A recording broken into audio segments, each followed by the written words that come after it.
परवेज इलाही के बयान के बाद तमाम अफवाहें दम तोड़ गई। मोनिस इलाही इमरान खान से मुलाकात करने जवान पास जा पहुंचे और साथ मिलकर चलने का यकीन दिलाया। इमरान खान ने परवेज इलाही के बयानात पर शिकवा किया। मोनिस इलाही ने ट्विटर पर लिखा कि हमारा इत्तेहाद कायम रहेगा, नून लीग अपना मातम जारी रखे।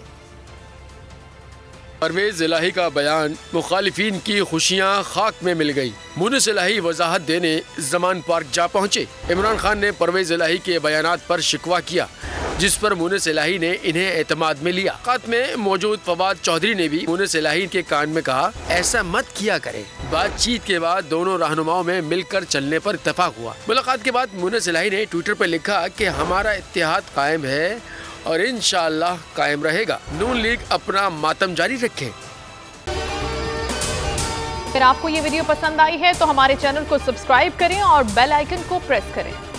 हकीकी आजादी की जंग में बोल भी कप्तान के हमकदम। इलेक्शन कराओ मुल्क बचाओ की लाइव ट्रांसमिशन दिखाई लम्हा ब लम्हा सूरत हाल। रील और रेटिंग में भी बोल न्यूज रहा नंबर 1। सब्सक्राइब करें और बेल दबाएं ताकि कोई खबर रह न जाए।